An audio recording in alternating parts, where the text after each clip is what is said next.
I think most people in most organizations associate strategy with planning. And those two words are then married to each other in a lot of people's minds, right? In other words, we have to do strategic planning.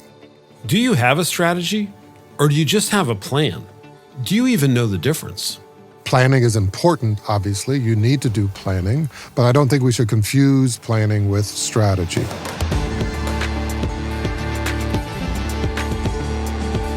Welcome to Season 3 of Grit and Growth from Stanford Seed, the podcast where Africa and South Asia's intrepid entrepreneurs share their trials and triumphs with insights from Stanford faculty and global experts on how to tackle challenges and grow your business. If you're investing in a company, you may not want to hear that the founder is a gambler.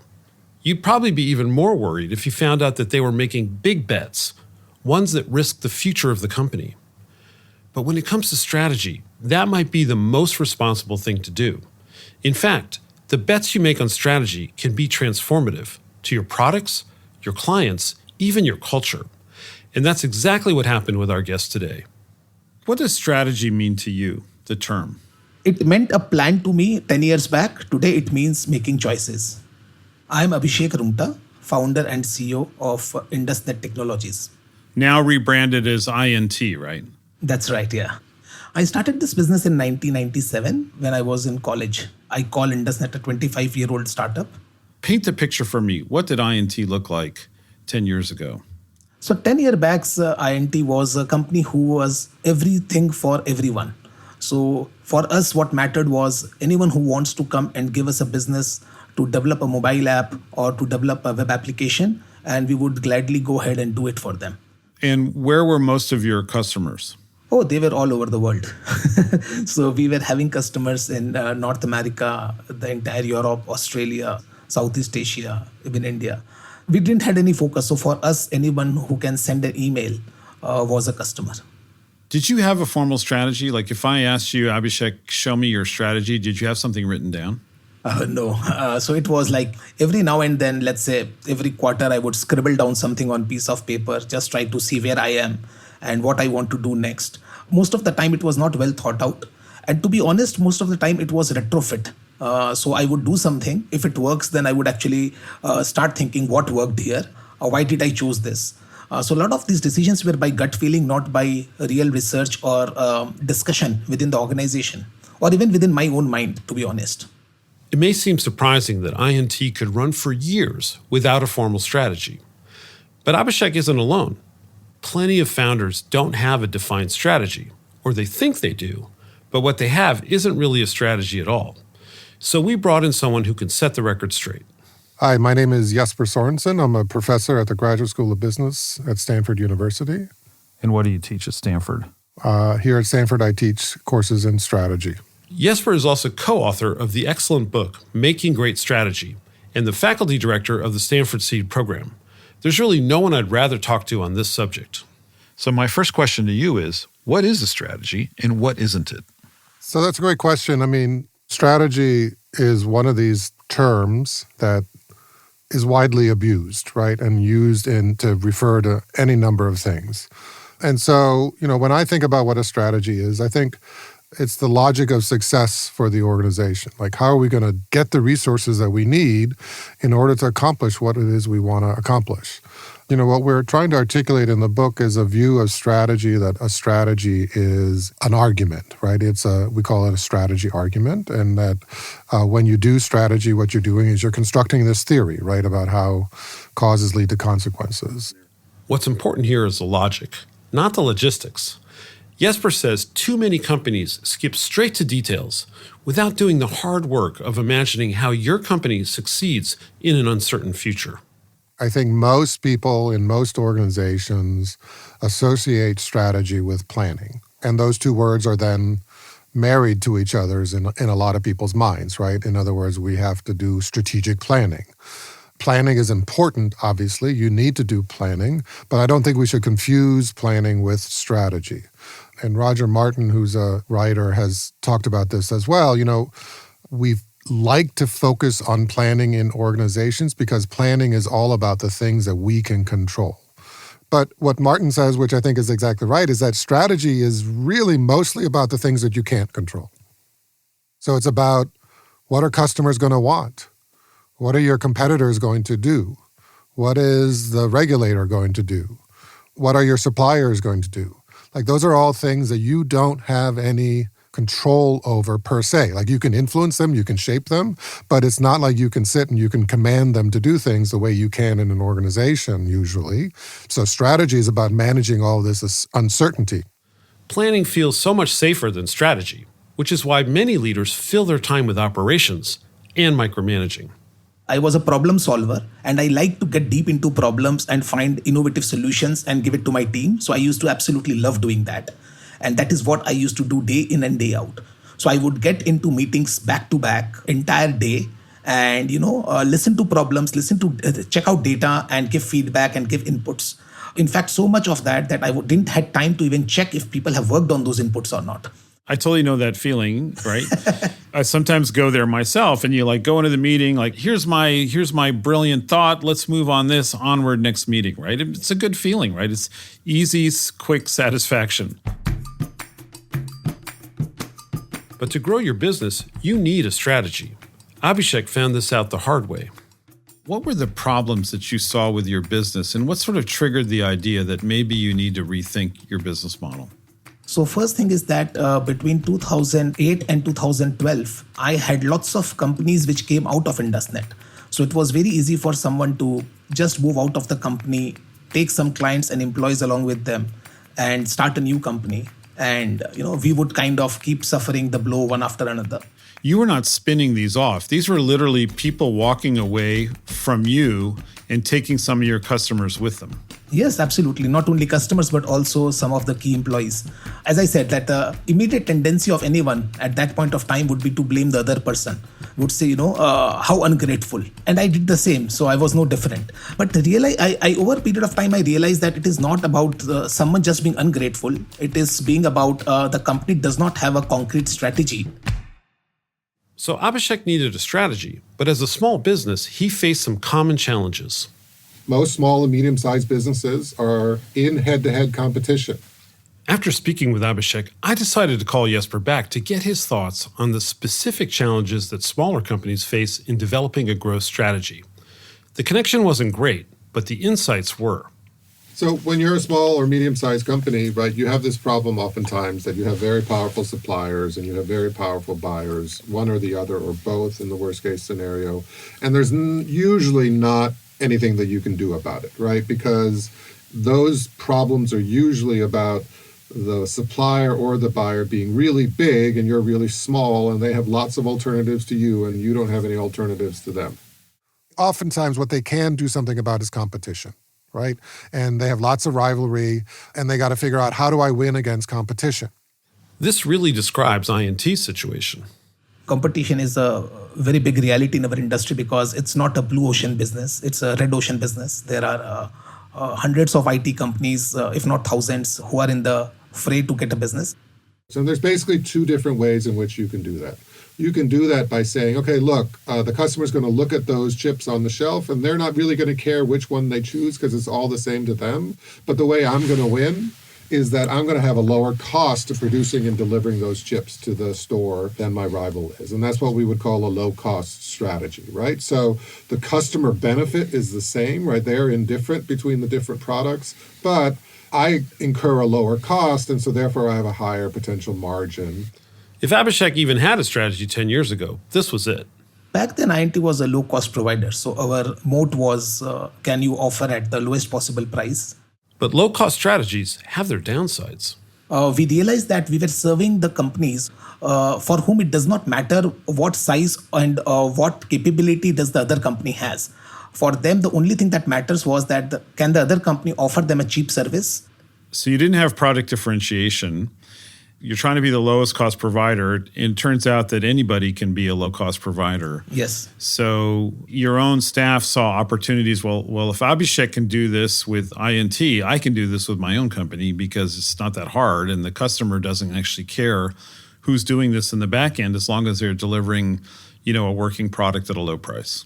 I am offering the same thing that a 20 people company can offer. though we were already 300 people in the company. And this means that the client has no reason to pay our overheads and to work with us in that scenario. And I think the other thing I would say there is your own team members probably didn't see a really big future in that business model. Yeah, of course. So we were always considered like a training ground for everybody. Though I don't mind people think of IndusNet as a great learning organization, but definitely it was not supposed to be considered as a training ground for the future career growth. So the whole point here was that I started looking inward, that what am I doing wrong? And I figured out that I am working without a major differentiator.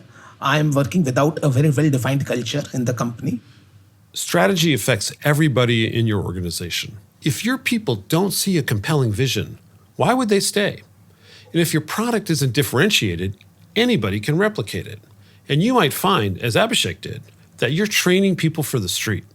The other strategy that you can pursue is what we call a perceived quality strategy, okay? And so that means that when they look at all those chips on the shelf, their eyes are drawn to yours and they're like, ooh, that's the chip that I want because I think it tastes better than all the other chips. And I think there's a key word there. It's the perception, not your perception, but your customer's perception. Exactly. So you might think that your chips are much better than your rivals, and you might even be right. Like they might taste better to you, okay? But your customer has to think that they taste better.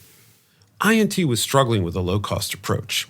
Abhishek realized to attain his ambitions, they needed to change. Okay, so you have this epiphany, you look inward, you realize that something has to change. What's next in your strategy journey? So for us, it was a challenge that we wanted to move up the value chain. By that time, I understood that, of course, we are at the bottom of the value chain in a way. We wanted to move up. So I started thinking that, instead of serving the smaller businesses who really don't care much about the size of business on the other side of the table, should we go and look at the larger businesses? So we started looking at how can we go out and sell to larger businesses. So while doing that, I tried in the US first. We got some clients, but we were getting the not so critical portions of their business. And that is another thing that we realized, that us working on things that do not matter to the business as much as we want is a big problem. Because it means that there won't be a sticky client. Absolutely, because this means that for them, this is just maybe a small experiment, or they may not continue with this over a period of time. So you do all this work to find these American companies. They give you some tiny slice of their business that they're not making a big bet on you, which means they can drop you tomorrow. So your customer acquisition cost is going high, but your repeatable sales and your predictable sales still aren't there. That's right.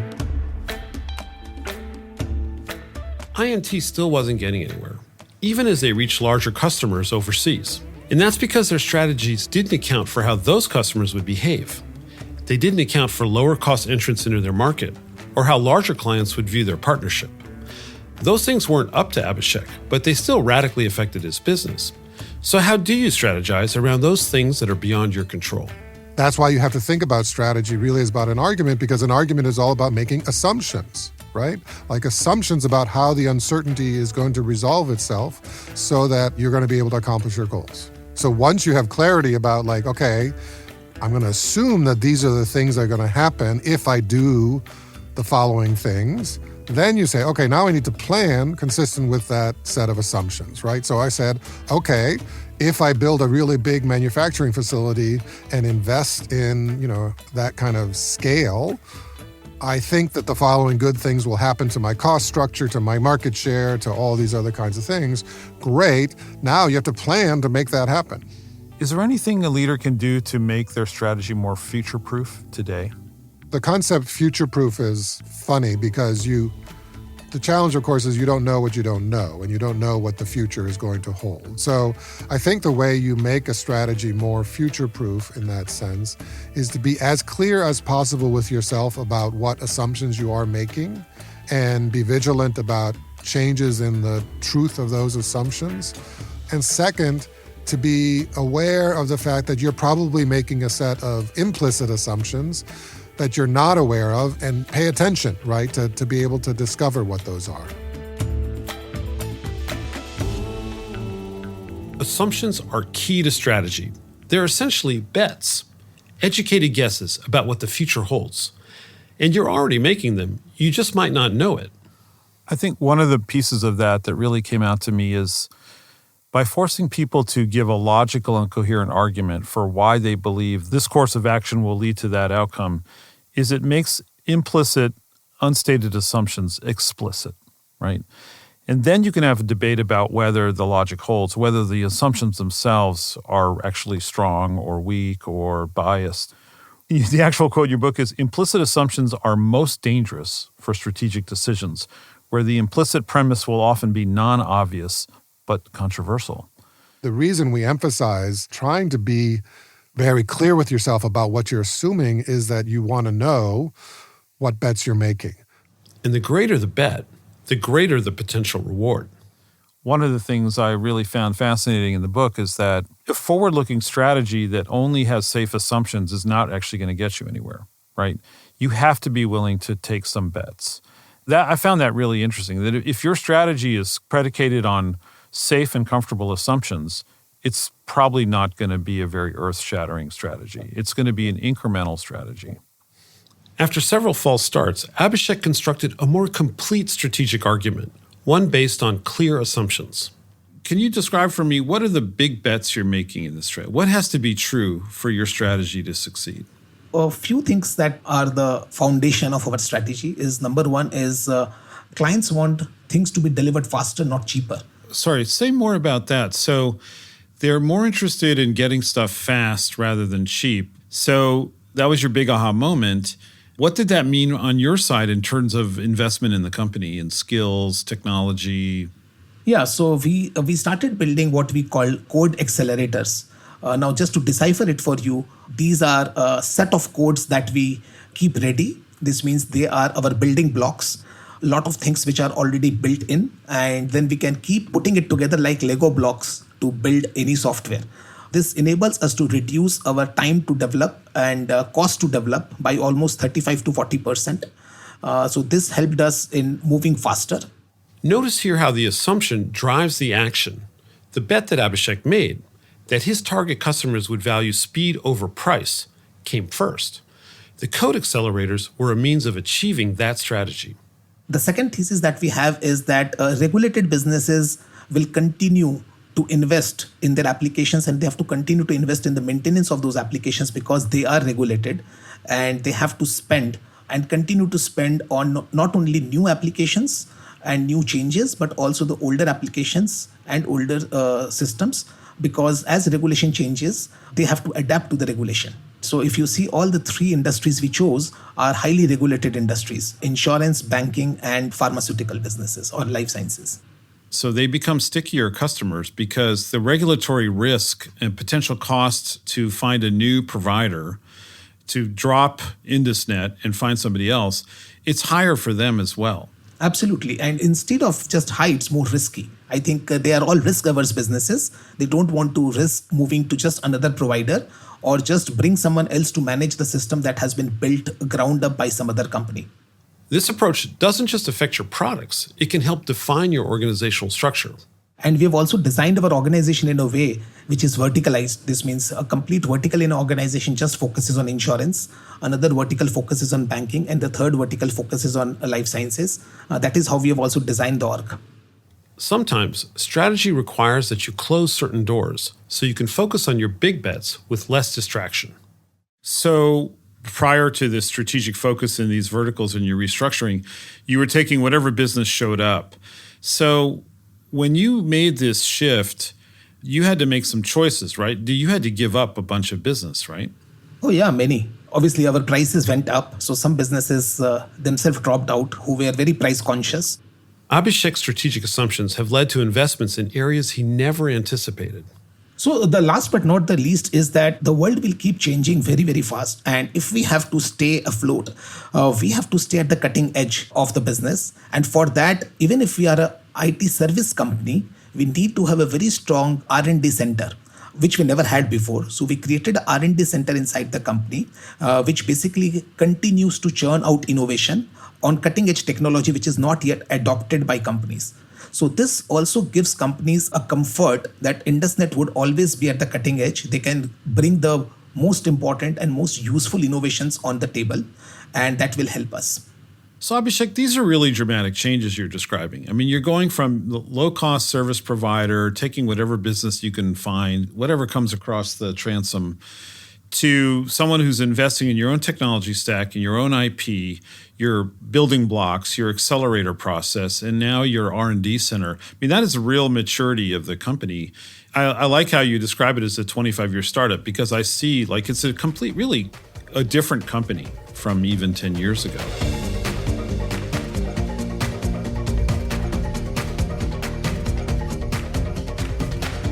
But what happens if your assumptions are wrong? Does the business just collapse? Well, hopefully not, because you shouldn't be surprised. You're keeping an eye on your assumptions and constantly testing if they're true. I call it changing plane engines at 30,000 feet, and that is what I have been doing. So it has been a very interesting adventure, and I think most of the learning in the initial days of thinking and making this change was, by reflecting and by going through the different experiences and putting one thing together is that where am I wrong? Where am I wrong? What could I have done better? And what can I do better now? So the most important assumptions to test first, you think about it in two dimensions. Any given assumption you can assess along two dimensions. So one dimension is how uncertain are you about it? Okay, there are certain assumptions that I'm going to make as I go about my daily life that I don't really worry about. I don't worry about whether the sun is going to rise tomorrow. And so I kind of build my strategy around that assumption. So that's the uncertainty dimension, right? On the other hand, I don't know, for example, on the uncertainty dimension, what's the demand for electric vehicles going to look like in 2035, right? I have a lot more uncertainty around that. The second dimension, how consequential is this assumption to your success? So you could say, well, maybe I should all the assumptions that I should focus on are the ones that I'm really uncertain about. But some of the assumptions don't matter so much. In any given argument, there are typically kind of some nodes in the argument, so some kind of node in a network kind of sense, where if that assumption fails, everything else falls apart, right? Like it's consequential in the language of our book because it's really important to the logic of the strategy and it's highly uncertain, right? And the combination of those two things means that that's the thing you really got to pay attention to. Abhishek uses a similar formula to examine his assumptions. So for example, we know what are the outcomes which we are very confident about because they are just extrapolation of what we have started doing and which has started giving results. And there are certain experiments which we have to experiment for which we cannot extrapolate because they are 0 or 1. Give me an example. We want to sell to small banks in United States of America and Canada. And we have not done that till now. And we have to get in that market. So this is a 0 or 1. I'm not saying we will be 0, but this 1 may take a longer time than expected. So what I have done is that I have divided the responsibility. At a mental level, I am more involved in 0 to 1, which are the high risk areas where you need to actually figure out multiple ways and then choose one way to get to that 1. And anything which is 1 to 10 or 1 to 100, I have given the full decision making to my team. They are taking all the decisions and they are deciding how to move forward. I love that. I love the way you describe that because, one of the other things I think about with strategy is that a good strategy has to make some bets about a future which is not really knowable. If a strategy is just, let's do more of this and more of that, it's not, you might succeed, but it's not a strategy that's going to fundamentally change your organization and lead to 100x of anything, right? It's just an incremental plan. So I love the idea you've put across here, which is that there are some big bets you're making that are unknowable, and those are the ones you worry about. And then there's the sort of incremental growth of businesses that you're confident in, and those are the ones where the main risk is execution. Abhishek had examined his assumptions, he'd made informed and intentional bets. He finally had a strategy. But he also had a problem. His company wasn't built to implement this strategy. To achieve success, Abhishek had to change how things were done, and that started with him. If you're going to have a strategy that makes a few big bets, you're risking the business, you can't do that alone. How did you get there? I had a great team, actually, a great team of people who can operate well, who can execute well. But the challenge was that I was the only one who was taking all the decisions. That was creating a lot of bottleneck. And not only bottleneck, but it also tires you out a lot. And you don't get much time to think through, not about just today, but also about tomorrow. And it took serious time myself, because it means that I'm changing my leadership style from being a problem solver, from being a micromanager, to someone who is basically communicating the vision and let the team run the show. And for that, of course, you need very different kind of people whom I've never recruited in past. Your mindset was, I want to find great operators who can execute what I tell them to execute on. They're going to do a great job. They're going to be reliable.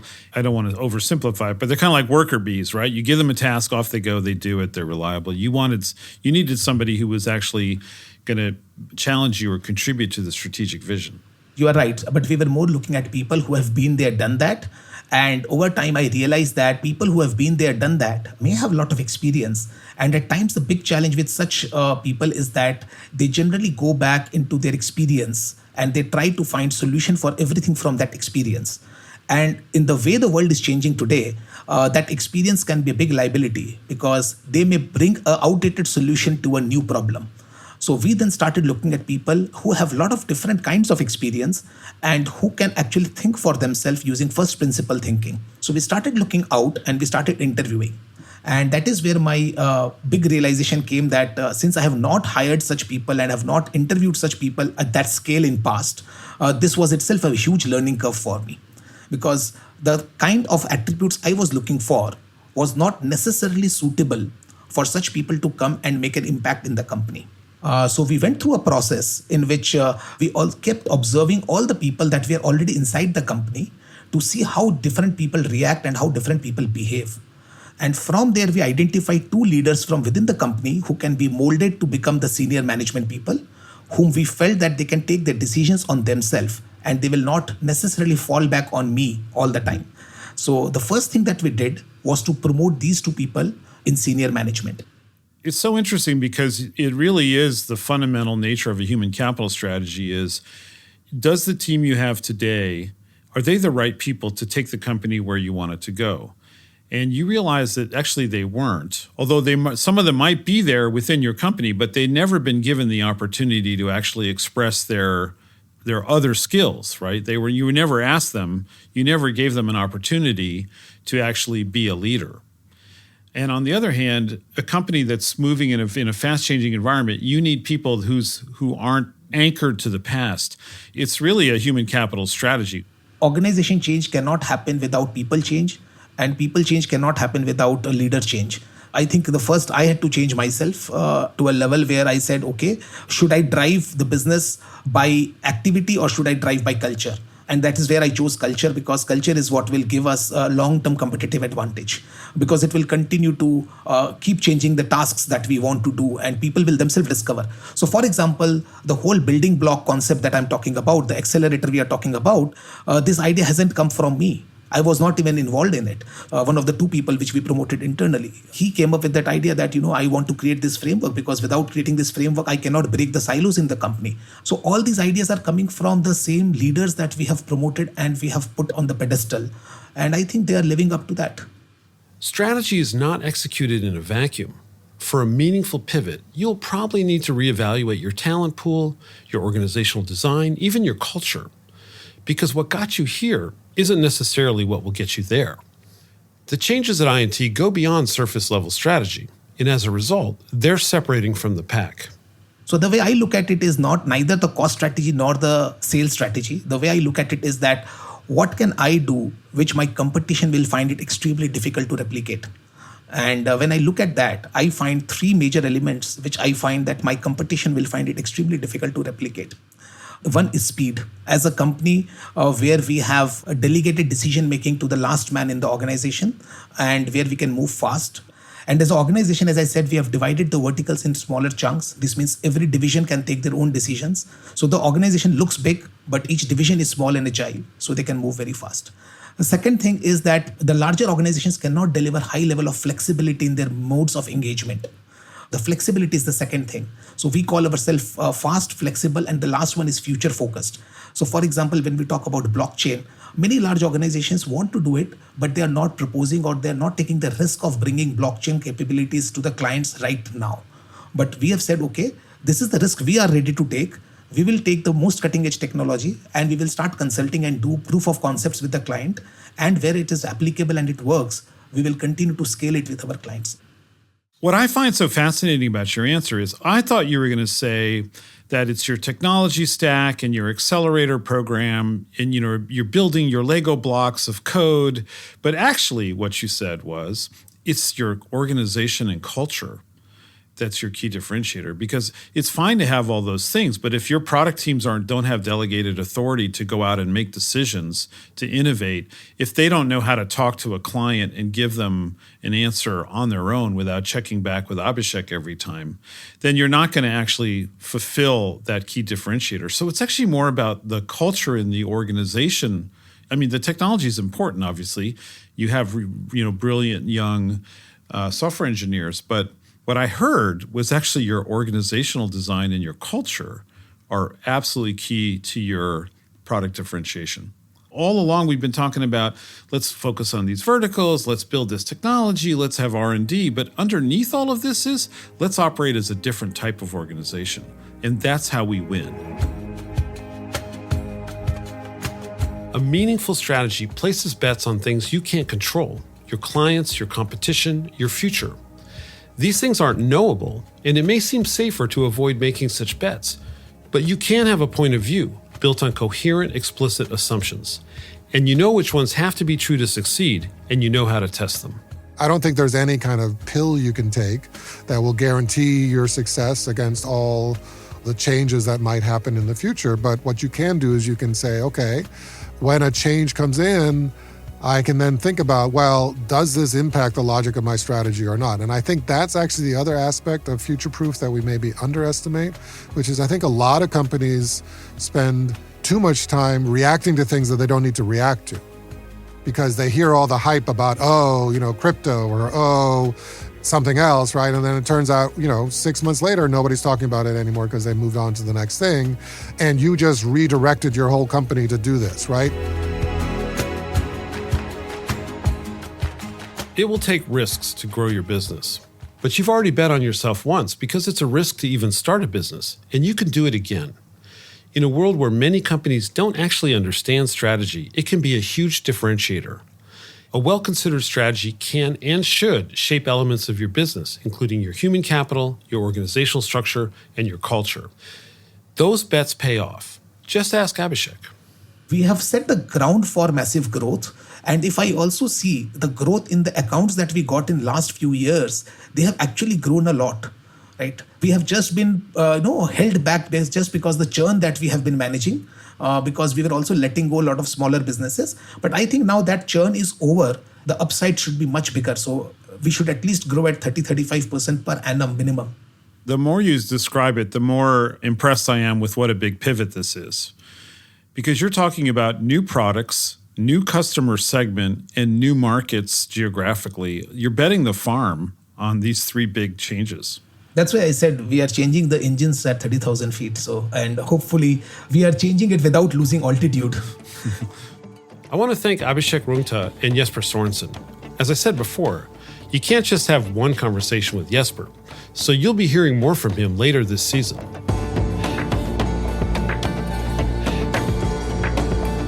This has been Grit and Growth from the Stanford Graduate School of Business. I'm your host, Darius Teeter. If you like this episode, follow us and leave a review on your favorite podcast app. Erica Amawake Ajay and VN Virgin researched and developed content for this episode. Kendra Gladich is our production coordinator, and our executive producer is Tiffany Steves, with writing and production from Andrew Gannum and sound design and mixing by Alex Bennett at Lower Street Media. Thanks for joining us. We'll be back soon with another episode.